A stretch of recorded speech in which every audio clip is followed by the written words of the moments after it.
I'm Lin-Manuel Miranda, and you're listening to Hard NOC Life.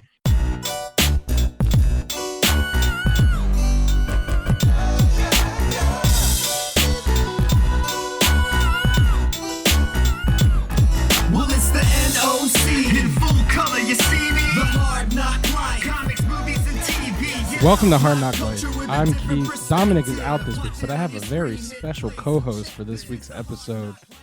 I was going to give this long ass intro, and I'm like, what have you not done in the world of comics and nerd stuff? You've been a writer, an editor, a retailer. Like you are you still do video content for previews. I do, but I'm not hosting it exclusively anymore. Right. You were, for a while, you were the personification of previews catalog. Right, which is like having a target on your back sometimes, but it was a lot of fun. But welcome to the podcast, Troy Jeffrey Allen. Thank you, man. Thank you for being on the show. This has been a long time coming. I feel like we've talked about you being on the podcast for a couple years. I think even pre-COVID. Yeah. It just took 5 years, I guess. I'm pretty certain I feel like I might have met you before, but I know I definitely met you at San Diego Comic-Con. Yes. In 2019, I want to say. Yes, the before times. That was the last Comic-Con exactly. I've been to. Yeah, well, actually, it's the last Comic-Con I've been to too. But yeah, no, we did not cross paths at Diamond. However, we do have that in common. But yeah, but not only that, we have a lot. We run in mutual circles, and you've had multiple projects that we've talked about on the Nerds of Color, and we've supported R.I.P. Crown. We were definitely promoting the MF Doom book. It feel like a lot of your comics work revolves around hip hop because you did a MF Doom book, you've done a Public Enemy book. I think I'm leaving somebody out. There's one not out yet, but it's the Old Dirty Bastard, the ODB, right. So yeah, that's coming out in November. But yeah, welcome to Hard NOC Life. It's been a long time coming. Yeah, no, it really is, man. I appreciate it. I how I know I love Hard NOC Life. Have you ever had a gourmet Pop-Tart? Like at a restaurant or something? Yeah, right. So I ordered one last night. It was going to be kind of my breakfast. I don't eat Pop-Tarts on a regular. And I definitely was rushing to get to the car to get back to the house so I could get on the show. And it fell on the floor. And I had a moment of sadness. But then I was like, you know what? Let's make this interview happen. Yeah, I got to do the podcast. Gourmet Pop-Tarts can wait. Yeah, gourmet Pop-Tarts. I got to talk about Nerd Pop. Yes, absolutely. Nerd Pop, all the pop culture. Who cares about Pop-Tarts when you got Nerd Pop? Well, right, I mean, absolutely. one thing I want to, speaking of pop culture, I want to talk about what's going on in the world of pop culture. But before we get, I did want to not bury the lead. You have, speaking of like awesome projects, you have one that's about to launch very, very soon. That's something that you've been working on for a long time. And I think is the kind of the culmination of all the stuff you've been doing in the world of comics and nerddom. Can you talk about AfroFutures? Yeah. No, I'm happy to talk about AfroFutures. This is a comics magazine. So think in the vein of Mad, Heavy Metal, 2000 AD. We're trying to bring I don't try to use the term anthology because I think in this current landscape, it kind of brings up a different, visually it just brings up a graphic novel. But the idea really is that it's a magazine. It's 100 plus pages. It's got 3 articles and then 9 to 10 comics. And what we're doing is basically we're just trying to create a whole experience so that you get from page to page. And the idea is that leaning into the hip hop stuff that I've been doing recently, it's hosted by a DJ, an Android DJ named 808. And she basically is mixing and matching past, present, and future to kind of provide you with all these different stories of, sci-fi, action, adventure, drama, et cetera, et cetera. So yeah, if I always equate her to depending on your age, I always equate her to either the Crypt Keeper or Tom from Toonami. It depends on your age. So Gen X versus millennials, right? Right. Wait, where are you? Are you in that? Where are you in that generational gap? I'm definitely Gen X. I'm a tweener, man. I'm literally on the cusp. But last time I checked, and it keeps changing every time I see it. But last time I checked, I grew up. I was born literally 5 days after the Gen X bubble. Right. So so 1981 is me. Yeah. And so yeah, but at the same time, man, like look, I went to high school in the 90s. Right. What I mean? I grew up Right. I went to junior high school in the 90s. I grew up very much on MTV in the Yep. 90s. Like, like grunge was I was that generation. I didn't fall completely into that. I was more into the gangster rap, which is Absolutely. hilarious. Well, yeah, but that was definitely also Yeah, part of Gen X, right? Like, it Snoop Dogg, was Dr. 100%. Dre, that backpack I'm wearing Exactly. I'm wearing a Tribe t-shirt. I know it's an audio Nice. podcast, but that was also very much of the Gen X 90s when it comes to hip hop. Hmm. Waiting Hmm. for you to do a Tribe Called Quest comic book, by the way. That would be interesting, man. I don't know what the angle would be on that, but I mean, I'm definitely not done with like the hip hop comics meld, Yeah. like melding Well, those things speaking together. of, I mean, I feel like I can't recall if the character has a name, but the black, red, and green kind of like female figure that's on the cover of all of the Tribe albums Yeah. also Hmm. acted as like almost like a precursor to like AI, because she kind of hosted some of the. I know her Yeah. voice was Yeah. supposed to be kind of like guide you through like Midnight Marauders and stuff like. It's Oh very yeah. Yeah. Yeah. reminiscent of, I think, when you describe 808 in the book, that I kind of like forget which song. Mhm. personification of No, there's a lot baked into the 808 character. I'll be real with you. She's part part of her is like, me growing up on Right On magazine. Oh, I see that shirt. Yep. Nice, nice, Yeah, nice. yeah, The part of it is me growing up reading my Right On magazine. And so like a lot of like hip hop artists grace the cover of that, especially in the 90s.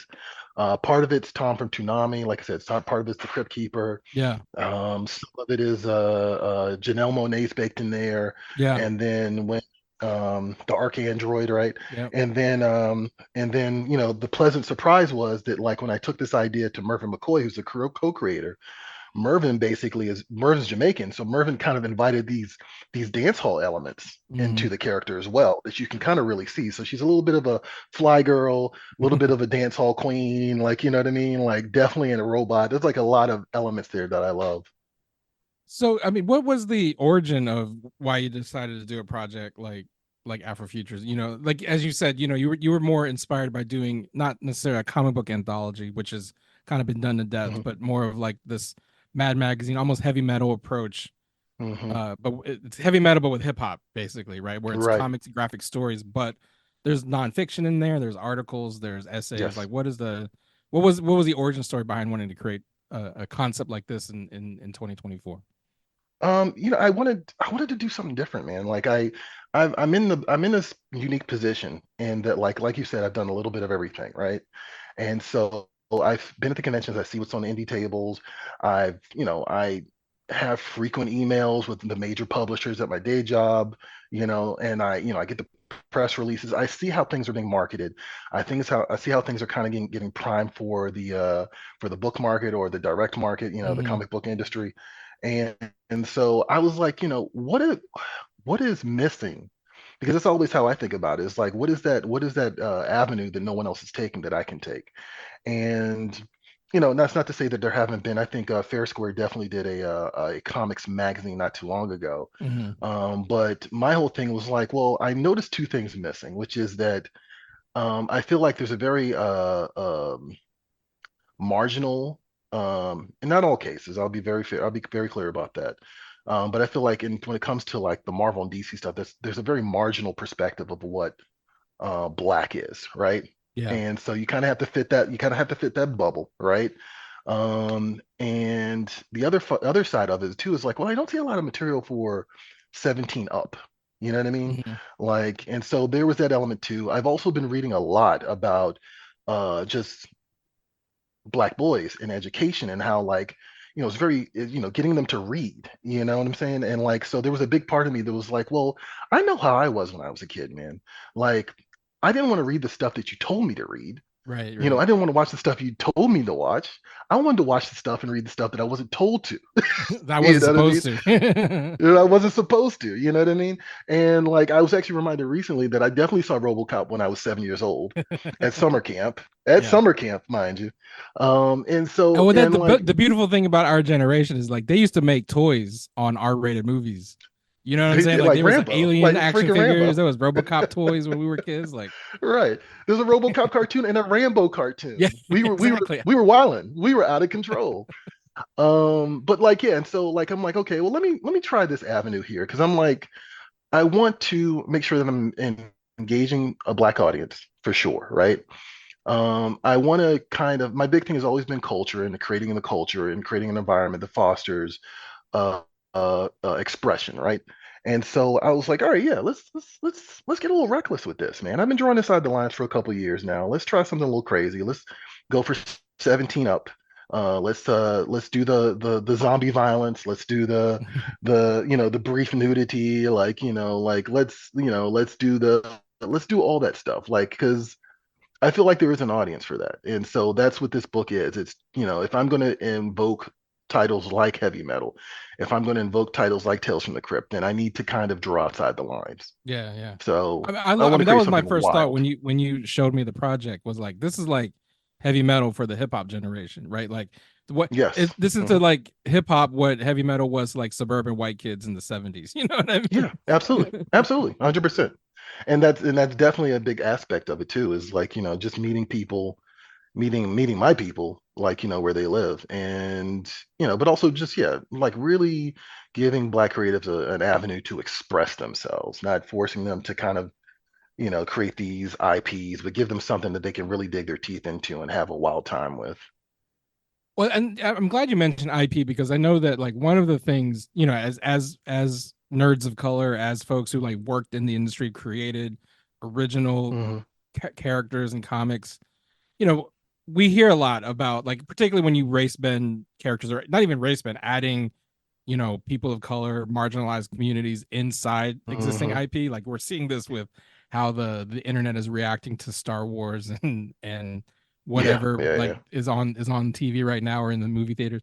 Like there's always you're ruining so and so. You should just create your own characters, and then you create original Hmm. characters, and no one You're wants right. to read the original character. Like that's the dilemma for like I've been in the game where I try to create comic book characters and stories, and like how do you navigate that? How do and is it important to like is it a both and should we have more inclusivity and diversity in existing IP but also find space to create whole new original characters? Like where is the balance between that? No, I think, I mean, it depends on creators. Like, I had that conversation. Like I was in that Marvel queue for a little while, you know what I mean? So, and, I never even thought about it until like I got that call. And like, then I my hopes and dreams went way too high, during that time. But at the same time, man, like you got to understand, like, I always reiterate this to people, you know, this whole this whole conversation about representation is kind of exhausting at this point. Yeah. And the reason being is because the people that aren't on board are never going to be on board, Right. right? So I don't even see a point in arguing with them online about this Yeah. stuff anymore. But also the corporations have a mandate, right? Like these companies are all owned by like, larger companies, right? So they have a mandate and they have to protect their IP at all costs. And so of oops, sorry, don't turn that on. Sorry, a lot of what that stuff has a limitation on how much you can actually represent your culture. You know what Right. I mean? And how much you can do to make this these characters actual diverse characters. So, man, I'm having a rough time here. Like they're just hammering everywhere in my house right now. Sorry, my bad. No, you're good. That's the Um, beauty of an okay. audio format. None of this is showing up. So Yeah, that's true. Okay, cool, but cool. no, I mean, I think Um, that's because to your point about like it being exhausting, because like I kind of mhm, am in that space too, because last week Dominic and I were talking about the premiere of the Acolyte, and it gets to a mhm, point too where like that particular show, it's very diverse and everything, and like to your point, the internet conversation is all about like, you got people review bombing it or whatever, and the thing right, is yeah. like. I want to support it, but I have to admit, after the first three episodes, I ain't really feeling it. But like, I almost feel like Yeah, can I even yeah. say that because it's like Right, you know what I right, mean? Like I almost feel like right. gotta support it. I mean, I'm not saying don't support it. Of course, support whatever. Mhm, I will watch whatever to its end just to see how it goes. But like, if I'm not feeling it, I almost feel like as representing the culture or whatever. Like mhm. I get in that space Right, where yeah. like, can I even be like, I'm not really feeling the show. You know what I mean? Well, I mean, and again, that's what AfroFutures is pushing against, right? Yeah. Like actively pushing against is like, don't box me in. Right. Like, can we curse on here? Can we Yeah. curse on the show? Fucking go for it. Okay. Yeah, like fuck you. Don't box me in. Yeah. Like, you know what I mean? Like if and like I mean a big part of that is actually one of the stories in the book is actually a story called All Negro Squad. And it features, getting back to your question about like creating original characters, it features a lot of public domain characters. Yeah. It features John Henry. It features folklore, John Henry. It features Ace Harlem Right. of All Negro Comics #1. And then they are actually teamed up with like the next generation of the squad, right? And so we try to create this story that's really about mythology, at the base of it. Like, like Ace Harlem hasn't really had a story since 1947. So what does his second act look like? What has he been up to these last several years? John Henry never got a second act because he dies at the end of the story, you know what I mean, of the song, right? So, like what was his second act like? Did he come back to life? Yes, of course he did. He's the immortal John Henry, according to us, you know what I mean? And in my mind, Ace Harlem is like, he's gone through the motions of every major superhero age in comics at the up until now. So he's been through the Silver Age run. He's been through the Bronze Age run. Like he's done the dark and gritty. He's done the swashbuckling, like, Batman era. He's teamed up with Lion Man in like a Green Arrow, Green Lantern sort of way. You know what I mean? Like during the 70s and dealt with like social issues. Like, you know what I mean? So, I think a big part of that is like, mythology, right? You kind of have to approach these things as with respect and love, and you kind of have to come approach them like, hey, these characters deserve a second act, and you're familiar with these characters. Because I've had a long attitude of, I'm not certain that superhero comics, the superhero stuff really works unless these characters are established now. And I know there's examples of that, like Invincible and stuff like that, et cetera, et cetera. But I think that the way that the audience's mindset is, they kind of need something with a history to latch onto when it comes to these superhero things, right? And so that's kind of what I'm inviting with the All Negro Squad story is just, hey, these characters already exist, and there's going to be more characters that I'm going to introduce in public domain characters if this thing takes off into this concept.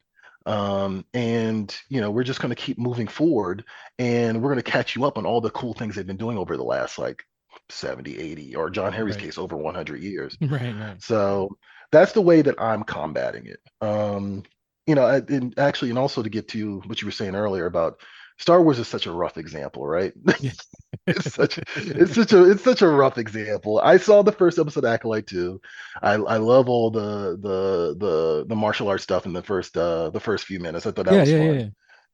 Yeah.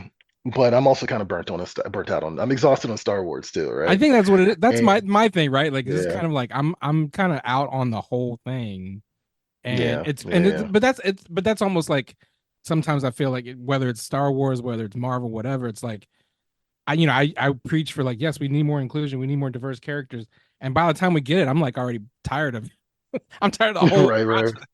Well, it's always like, the approach. Like get the scraps, and I don't even want it anymore. You know what I mean? Right. I mean, well, that's what it feels like sometimes, right? Like I was going to bring up, speaking of Star Wars, I was just going to bring up the John Boyega situation, right? Like, and I always kind of get to a point now where with these things where I'm like, is this like genuine like hatred for these things, or is this partial marketing? Is this like a marketing approach? You know what I mean? And I say that because like, I think about Force Awakens, right? And real talk, if you at the time before that movie came out, depending on what channel you were watching, you thought a different character was a different lead. Oh, for like sure. If you were watching Telemundo, you thought Poe was the lead. Right. If you were watching BET, you thought John Boyega was the lead, right? Right. If you were watching ABC, you thought Ray was the lead. Right. And I remember kind of going into that, like, and I mean when I say lead, I mean like legit, they all had them wearing like holding Jedi lightsabers and whatnot. You know what I mean? Right. And their marketing promotion. And I remember kind of coming out of Force Awakens. I was actually one of the few, and I was like, I don't know about this, man. Like, this doesn't feel right to me. And of course, we find out years later, now that John Boyega can speak up about it, right? That like they kind of promised him the moon and the stars, and then they didn't deliver, and his character was kind of like pushed to the side. I feel like Oscar Isaac kind of came out the best in all those movies, right? But like, it becomes this mixed bag of. It almost starts to feel like manipulation after a while. You know what I mean? It's sort of like the the marketing is doing its job, don't get me wrong, but it's not helping the narrative. And I can't help but like look at some of this stuff with Acolyte and some of the other stuff that's been going on with the Marvel stuff. Like, people are upset that like Morph was non-binary or something Right, like right, right, that. You know right. what I mean? And And what to your point I, earlier, like the people are just bringing their culture war into stuff that, like, you know what I'm saying? Like it's just not even bringing their about culture war. the comics. It's not even about representation anymore. It's just like It's not. it's MAGA versus, like, Hmm. Democrats in whatever or MAGA versus liberals in whatever, Yeah, whether it's wrestling, whether it's sports, you're right. women's basketball. Like you can't even You're escape. right. You can't Even escape it. even like I feel like there was even some, like, in the Kendrick Drake stuff, you could bring in some like Yeah. MAGA liberal, you know what I'm saying? Like No, there was. culture There war. was. There was definitely like, yeah, there was definitely culture war stuff baked into that. That's actually kind of when it stopped. And that's the thing, is like this stuff is supposed to be escapism. I'm a big proponent of that. Like, I understand that, look, yes, Star Wars, for example, thinly veiled allegory for war, Yeah, right? it's in Right, the very title. thin. It's in the title, right? The Empire dressed like Nazis, guys. Like, it's like, let's just call it for what it is. But at the same time, it's escapism, right? Yeah. And I think that the best stuff works subtextually. I feel like the best stuff is fun up front, and I think that's actually how, if you're trying to change hearts and minds, right? I think Mhm. that's how you do it, right? You entertain them, and then they go back and they look at their world, and they're like, "Oh, wait a minute, am I the friends of humanity?" Hopefully, like, hopefully you Well, come it's out funny of because that. like the boys, I feel like this season of the boys, I haven't watched all. I think they released three. I only watched the first, but Mhm. I did again follow the online. And I've been given the advice, stop following online discourse, and I think that's the key That too. That's because important. Yeah, it's for that's real mental important. health, right? Like don't follow that shit. Yeah.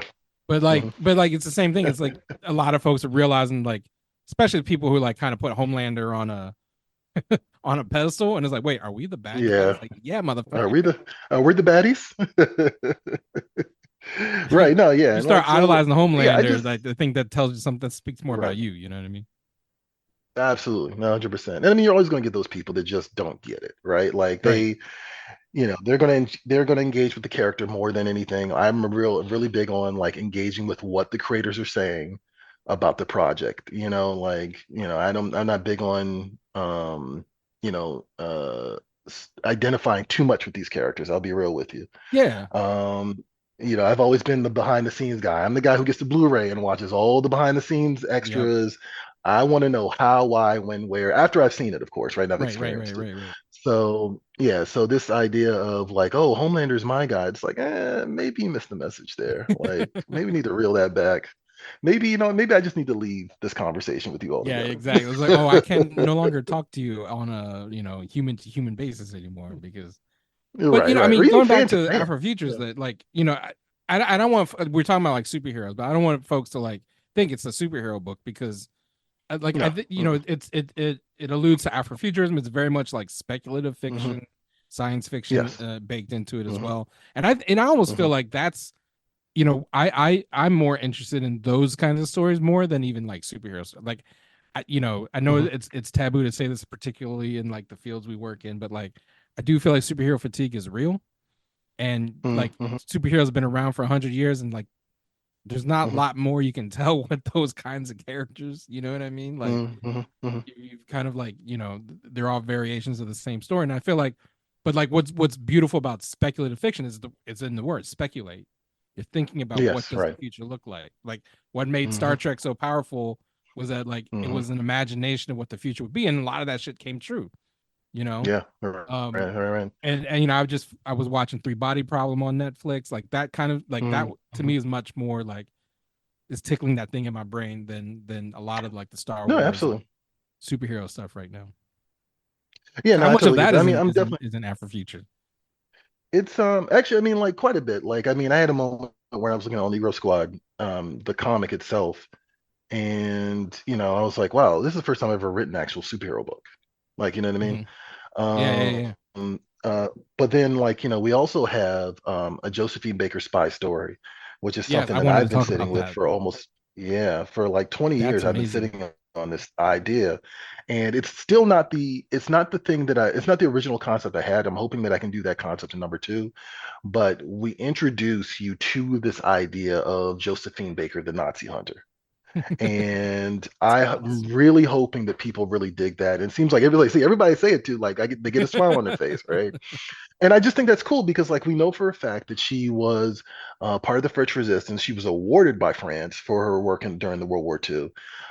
She would, use invisible ink on her music notes to help the French Resistance move information back and forth during World War II.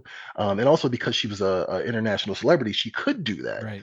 So that whole thing is like a recipe for something really cool and something really fun. Like, you know what I mean? And I'm also a huge, well, I say I was. I feel the same way about Indiana Jones. I feel about Star Wars now, but I remain a huge fan of those first three Indiana Jones movies. Yeah. I love those movies so much.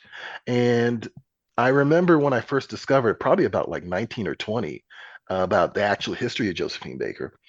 I remember like kind of being like, oh man, I want like, why can't she get like a 007 like Yeah, Indiana yeah, Jones yeah, type yeah. story? Like, where's that story at?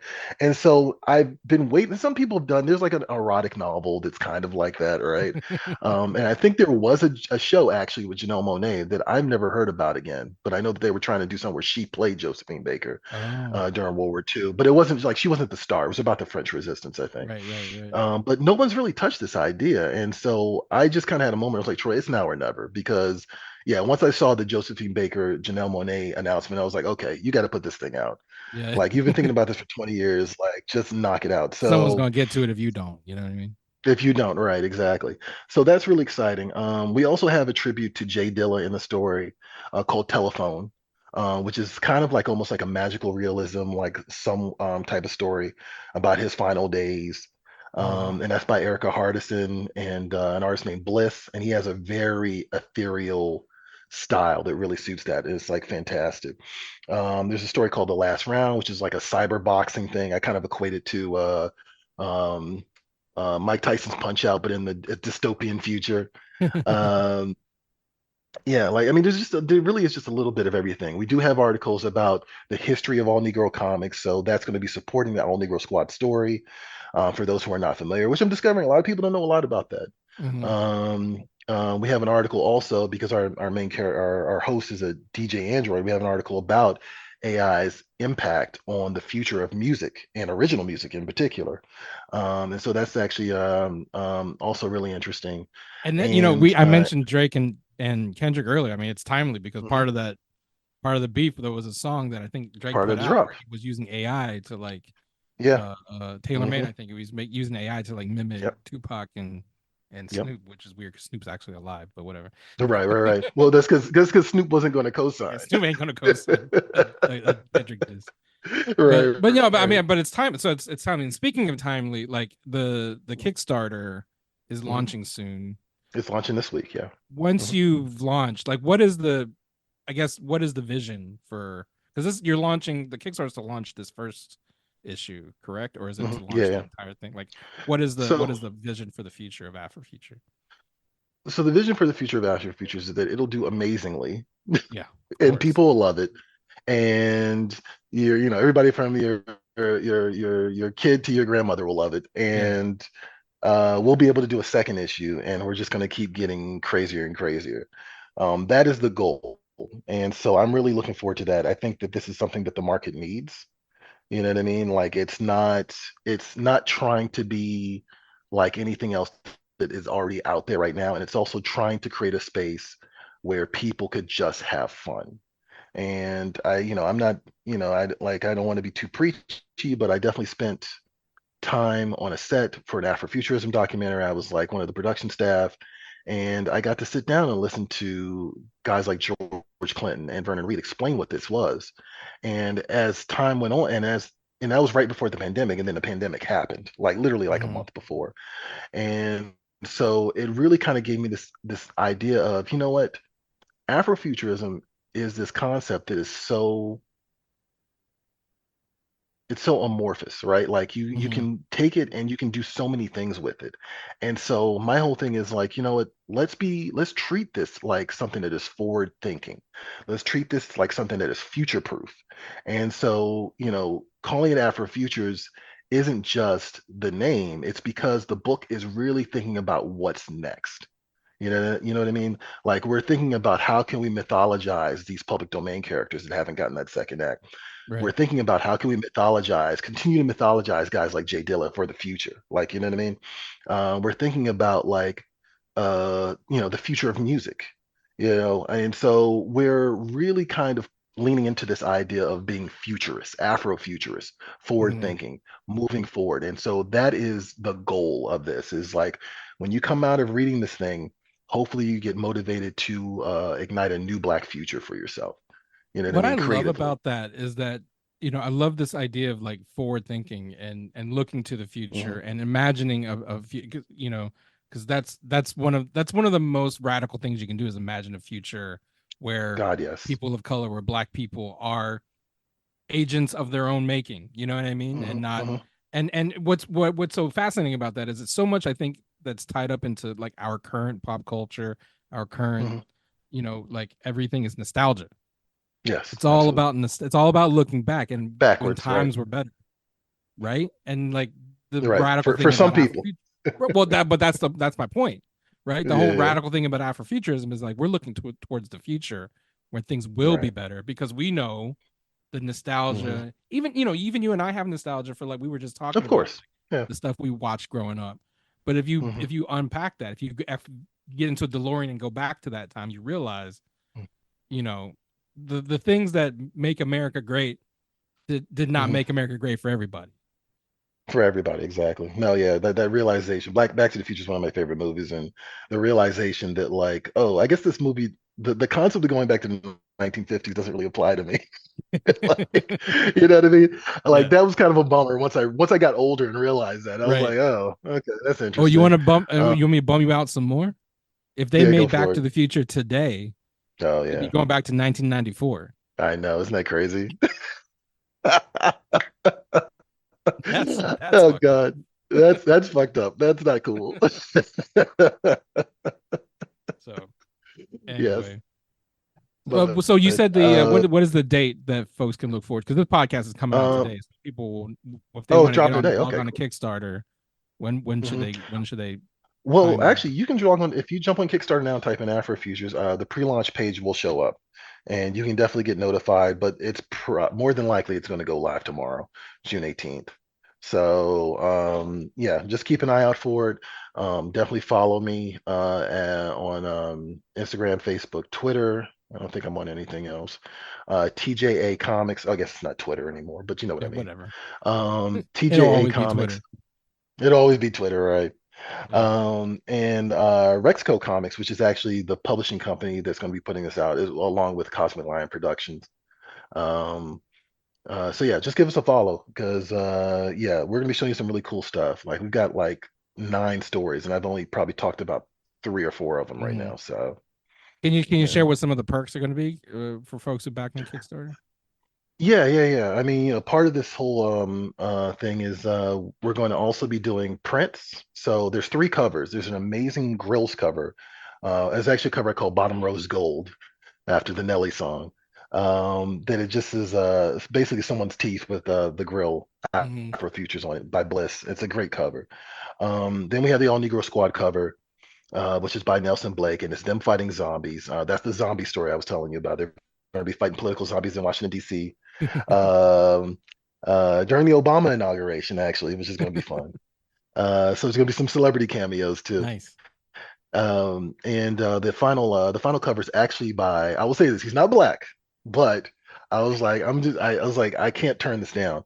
ACO, who did the Nick Fury book a few years ago for Marvel, and he's done a bunch of others. He did Midnighter for DC. He did an 808 cover that is phenomenal, and so that is one of the covers. And also, so you can get one of each cover. You can get all 3 covers together.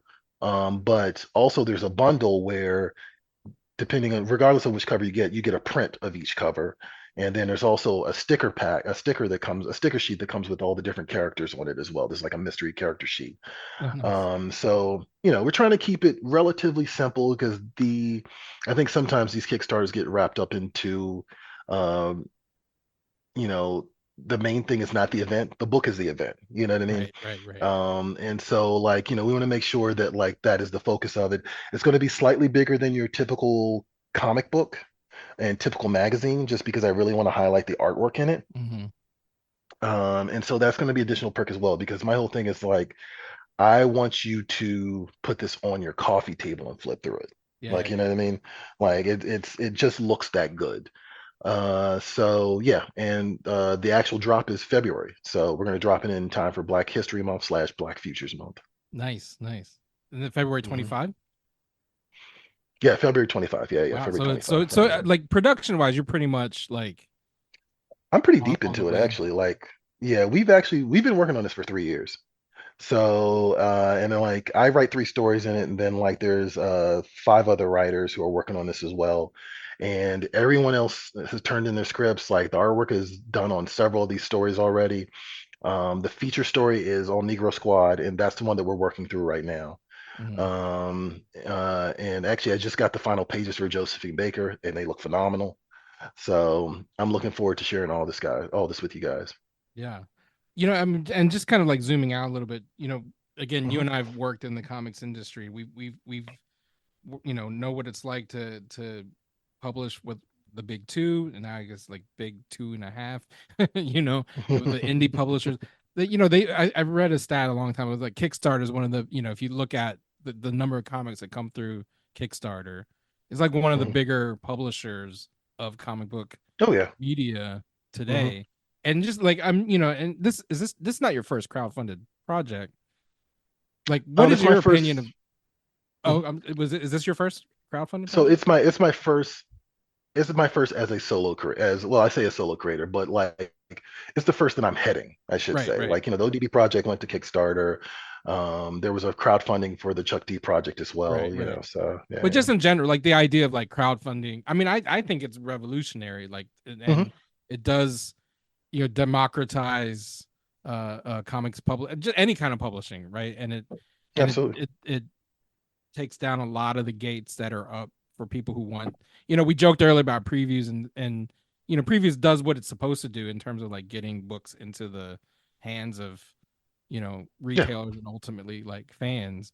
But Mhm. there were always thresholds you had to meet to get into previews. You know what I mean?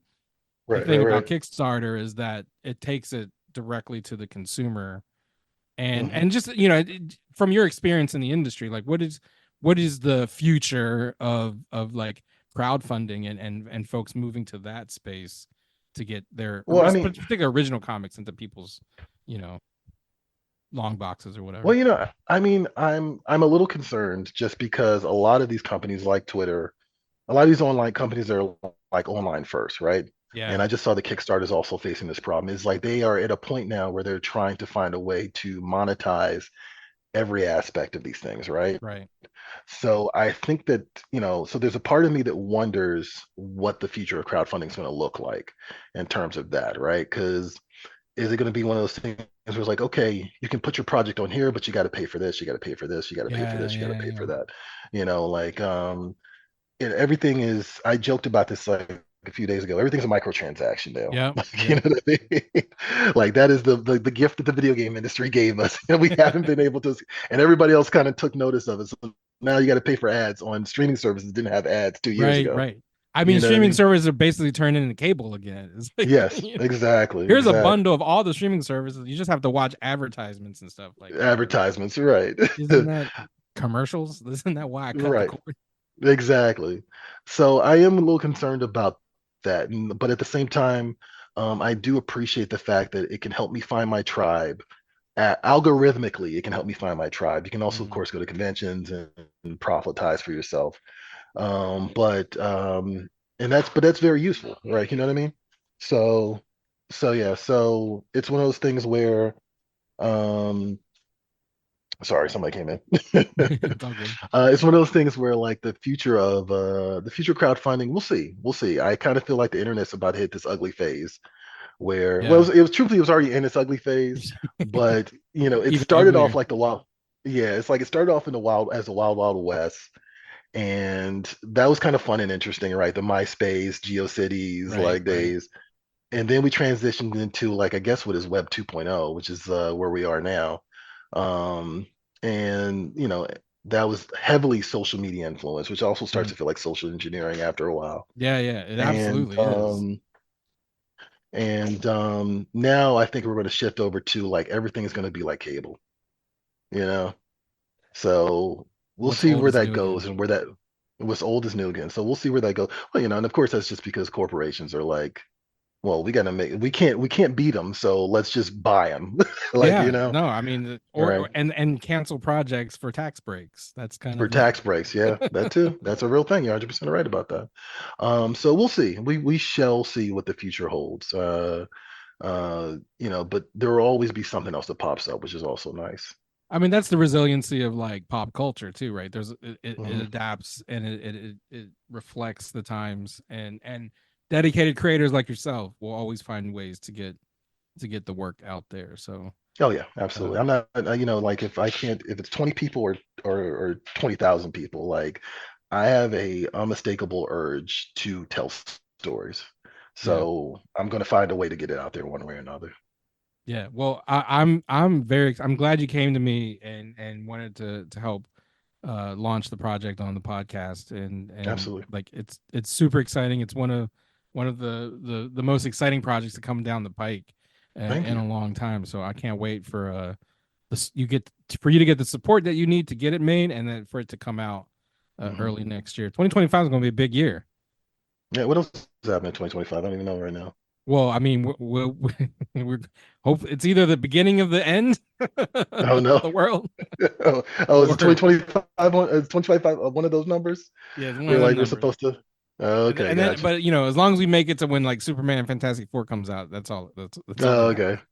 okay. But no, I That's right. mean, That's right. but the big event, of course, is AfroFutures dropping in It's February. AfroFutures, man. Yeah, and it's dropping in February. No, 100%. So I look forward to seeing people experience this. I really do. I think Yeah, it's gonna melt some minds. I really hope so. yeah, and you know, the thing I can't wait for is issue two. That's what I want. I Yeah. want issue All right. number two. All right. So. All right. Sure. Well, thank you so much for coming on the pod. And I know you gave your socials already. If you don't mind, just like giving it again and letting people know what they can do to support AfroFutures while we wrap up.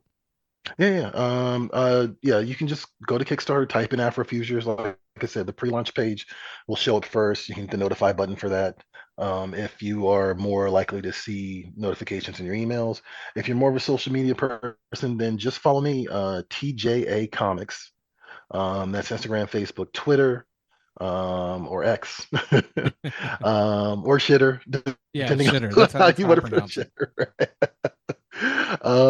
And yeah, and follow Rexco Comics, and that's also on Facebook, Twitter, Instagram. We haven't jumped onto the other platforms just because I don't know, I'm tired.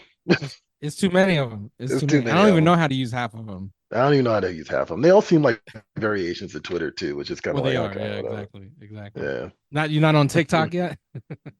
No, you know, I made a promise to myself a long. Diamond tried to get me to start a previews world TikTok, and I was like, guys, this isn't our audience. It's It's just like, do not. you know how I'm old just I am? gonna, I can't fuck with TikTok. I can't do this. Free Comic Book Day has a Twitter account though, so which is under the Diamond umbrella. So like, yeah, Ashton's great, and Ashton does a lot of fun content and does book recommendations. So definitely check that out.